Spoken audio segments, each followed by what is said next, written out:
A reclamação dos privilegiados. Deus abençoe sua vida, é um prazer estar aqui e compartilhar a palavra de Deus com vocês. O Brasil foi descoberto pelos portugueses em 1500. A partir mais ou menos de 1550, começaram a ser trazidos pessoas negras lá da África para trabalho escravo no Brasil.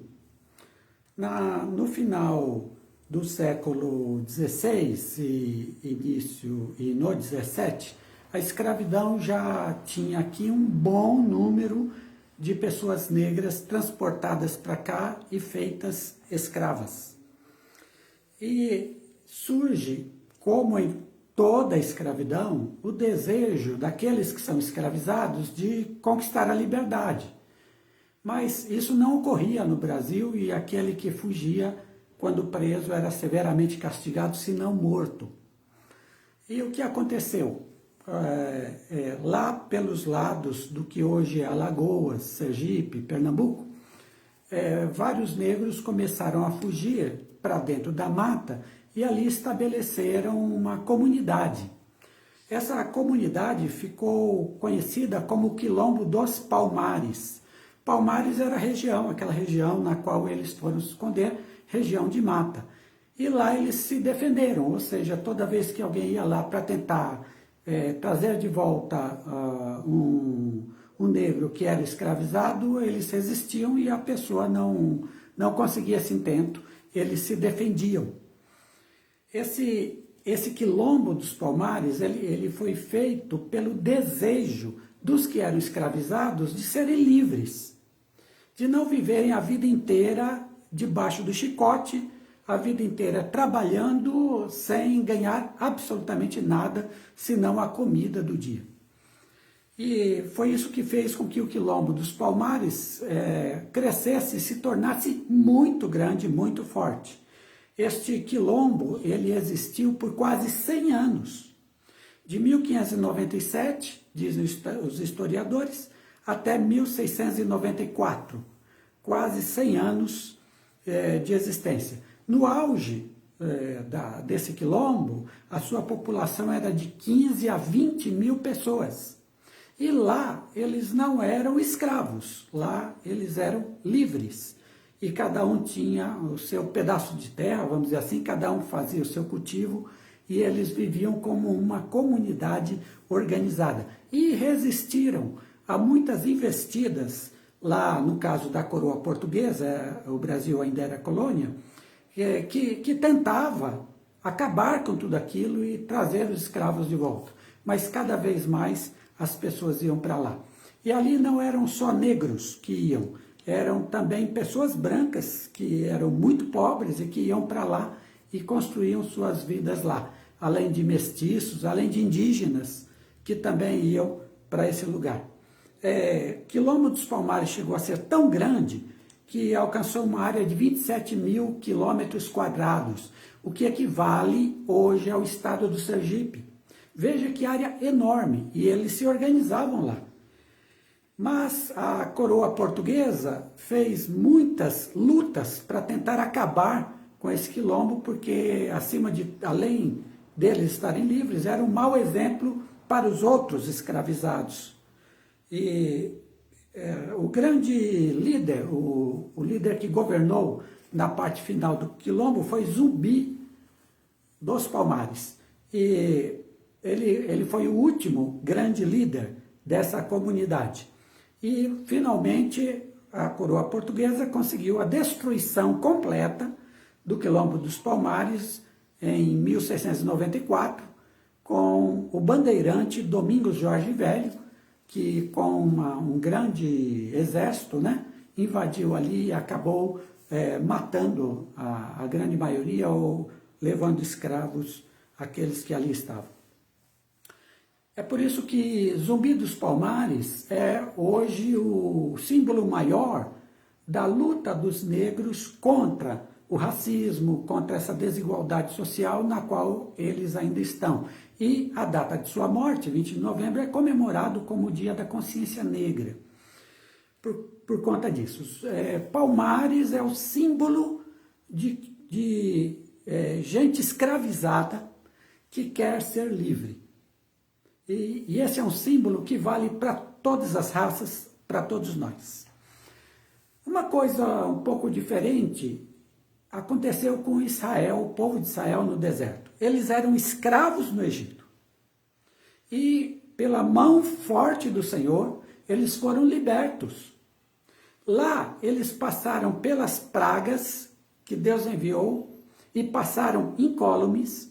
Lá eles fugiram do exército do faraó e fugiram incólumes. Nessa fuga eles viram o Mar Vermelho se abrir e eles passarem pelo meio e depois as águas se voltarem contra o exército do faraó. Lá, andando no deserto, mais de 1 milhão de pessoas andando pelo deserto, de uma forma organizada. Lá eles conseguiram, por força do Senhor Deus, água para todos beberem e alimento para todos. O alimento era dado quando caía o maná do céu que Deus mandava. Maná era uma espécie de goma que eles usavam para fazer uma espécie de pão e se alimentar. E dessa forma, eles se alimentavam todo dia com esse maná que caía do céu.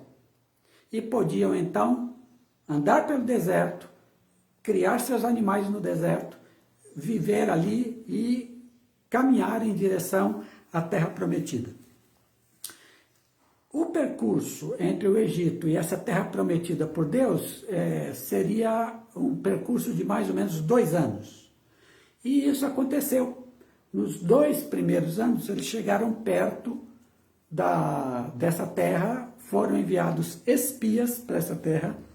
Quando os espias voltaram trazendo relatórios, dizendo que a terra era muito boa, mas que os habitantes eram muito fortes, todo o povo decidiu que não iriam entrar nessa terra, não iriam enfrentar esses gigantes do qual foi falado, e aí decidiram como que voltar novamente para o Egito.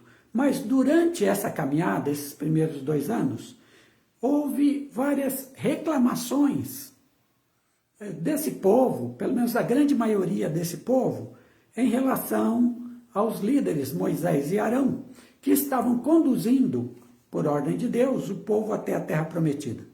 Eu vou ler aqui alguns textos para mostrar a vocês. Vejam, eles já tinham passado por tudo isso que eu falei e eles estavam sendo cuidados mesmo no deserto, com alimentação e com água. Nunca lhes faltou. E aí eles dizem assim, Êxodo 16, 2 a 3. Toda a congregação dos filhos de Israel murmurou contra Moisés e Arão no deserto, disseram: quem dera tivéssemos morrido pela mão do Senhor na terra do Egito, quando nos sentávamos junto às panelas de carne e comíamos pão com fartura. Outro texto, Números 11, 4 a 6.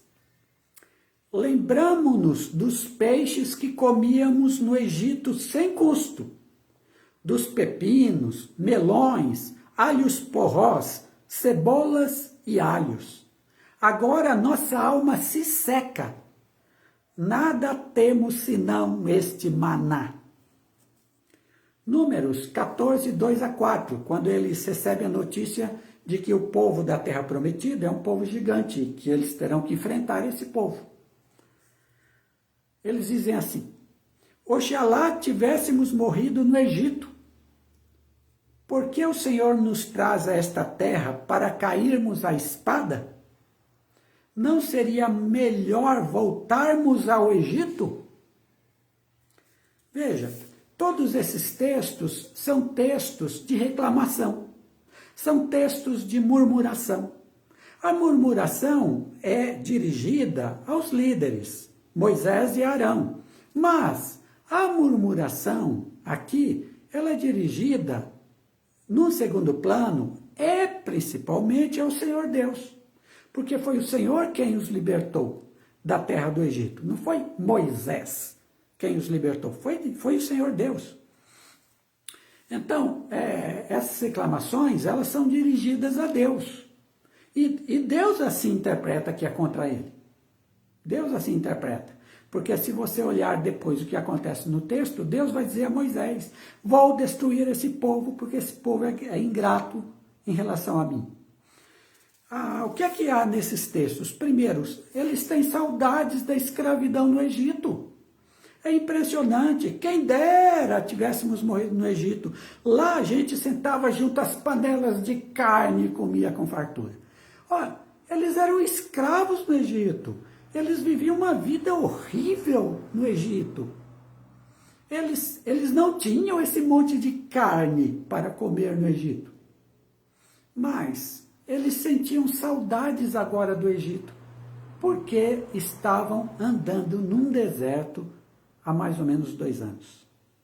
Eles diziam assim, eles disseram assim, a nossa alma se seca. Ou seja, andar nesse deserto está secando a nossa alma, está secando nossas vidas. Nós não aguentamos mais, a gente prefere voltar e ser escravo no Egito de novo. Voltar para a escravidão. E quando eles estavam no Egito, diz o texto do Êxodo, que eles suspiravam ao Senhor, pedindo a libertação. Agora que eram privilegiados por Deus, libertos por Deus, eles reclamavam. Eles murmuravam. Eles diziam, a gente queria era estar no Egito como escravo.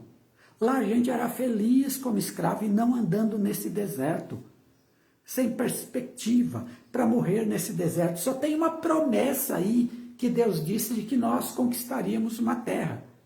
Mas nós vamos ter que lutar por ela, é uma promessa de Deus, mas eles teriam que lutar. Nós vamos ter que lutar por ela e nós preferíamos voltar a ser escravos no Egito. Veja, o que é que você tem aí? Você tem um grupo de pessoas, o povo de Israel, privilegiada, porque Deus fez tudo por eles para tirá-los da escravidão e dar a eles a liberdade. E eles respondiam com murmuração. Eles respondiam dizendo que a gente queria voltar para a escravidão. Os negros de Palmares, que formavam aquele quilombo, deram a vida para poder ser livres ali naquele lugar. O povo de Israel, que estava livre, finalmente, a caminho da terra que Deus prometeu, reclamava, murmurava contra Deus. Que vida horrível é essa? Nossa vida está ficando seca, não queremos mais. A atitude, qual deveria ser a atitude deles? Entender, nós fomos privilegiados porque nosso Deus nos libertou da escravidão. Nosso Deus nos mantém vivos, mesmo nesse deserto. Nosso Deus nos prometeu uma terra que mana leite e mel. E assim como Ele já cumpriu a nossa liberdade, Ele também nos ajudará nessa conquista. Essa deveria ser a atitude deles. E pensar, nós somos os privilegiados, usando uma linguagem bíblica, os escolhidos de Deus para esta missão, para esta vida, para esta vivência. Essa deveria ser a atitude deles. E uma atitude de gratidão a Deus. Porque agora eles eram livres. Uma atitude de fé, de acreditar em Deus, até por tudo que eles já tinham visto. Uma atitude de coragem. Como tiver na volta dos espias, né, dos espiões, como tiveram Josué e Caleb, que foram 2 dos espiões, né, dos 12. E eles disseram, não, o Senhor nosso Deus prometeu, nós vamos enfrentá-los, esses povos cairão diante de nós. E eles não tiveram essa fé.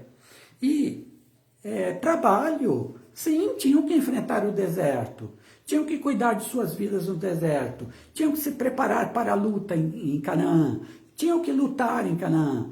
Muitos deles morreriam nessa luta, mas tinham que ter a coragem para isso, para conquistar tudo isso. Ao contrário, só reclamaram, disseram, não, isso não vale nada. Resultado, isso Deus disse, toda geração que saiu do Egito não entrou na terra prometida, a não ser alguns bem poucos que confiaram em Deus.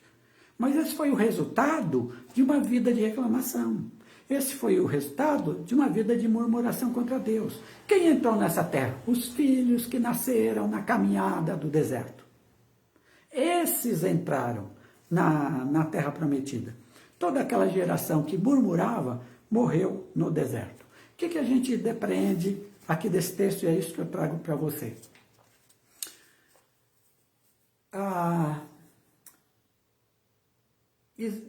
Nós podemos viver aqui uma vida difícil. E para a maioria de nós, a vida é difícil, é luta, é trabalho todo dia, como diz o povo, tem que matar um leão por dia, diversos problemas para resolver, de todos os tipos, problemas econômicos, porque o dinheiro é contadinho para as coisas. A luta é difícil, a gente tem que engolir sapos muitas vezes. Então, nós vivemos aqui uma vida que não é uma vida simples, não é uma vida fácil, é uma vida de luta. Ela se parece com esse deserto que a gente vai caminhando. Mas qual é a atitude? A atitude é murmurar, se zangar, ficar revoltado com Deus, xingar todo mundo, odiar as pessoas que a gente acha que estão fazendo mal para nós, para o Brasil, etc. Essa é a atitude certa? É a murmuração a atitude certa? Ou a atitude correta, a atitude que Deus espera de nós, em primeiro lugar, não reclamação, mas a da oração sincera e submissa a Deus. Quando Jesus viveu o seu momento de maior dor, ele orou. Ele disse ao Pai, o que estava doendo, Pai, afasta de mim este cálice. Estava doendo em Jesus o cálice que ele iria beber, que se chamava cruz. Estava doendo em Jesus. Mas o que ele foi fazer? Ele foi reclamar da vida? Não. Em oração, ele colocou a sua queixa, o seu pedido, mas ele disse também, não seja feita a minha vontade, mas a tua vontade. O que é que Deus quer de nós? Deus quer que a gente chegue em oração e diga, Deus, está tudo bem? Não, não está tudo bem. Deus quer que a gente seja sincero. Todas as vossas necessidades, todas as vossas ansiedades sejam conhecidas de Deus pela oração, diz o apóstolo Pedro. O que é que Deus quer de nós? Chega para Ele e fala a verdade. O que você está sentindo, que a vida está um deserto, que a sua alma é como se estivesse secando. Diga a Deus. Fale para Deus, mas fale de uma forma submissa. Está doendo, está difícil essa caminhada, mas eu estou aqui, confiando no Senhor, abrindo meu coração, Senhor. O que Deus deseja ver de nós é um coração aberto, é um coração sincero, é um coração que se coloca na presença dEle. Então, é de uma oração submissa. Então, não minta para Deus, dizendo que está tudo bem, quando não está. Abra seu coração. Se você, vamos dizer assim, reclamar a Deus do que está acontecendo, Deus te ouvirá e se alegrará com você. Pode ter certeza que Ele lhe dará o alívio. Agora, é também entender que quando Deus nos chama para Ele, mesmo que a vida aqui seja difícil, nós somos privilegiados, nós somos escolhidos. Nem todos são chamados a esse relacionamento com Deus. E se você foi chamado para essa relação, você deve entender que você foi sim e é um privilegiado dentro disso que a gente chama de humanidade. Você é um privilegiado, Deus te chama a esse relacionamento. Então, seja grato a Deus. O que você deve ter em relação a Deus é uma gratidão. Deus, obrigado pela vida que o Senhor me deu, na qual eu me encontrei com o Senhor. Obrigado por isso. Então, que sua vida seja assim e você seja uma pessoa grata a Deus em tudo que faz. Deus os abençoe.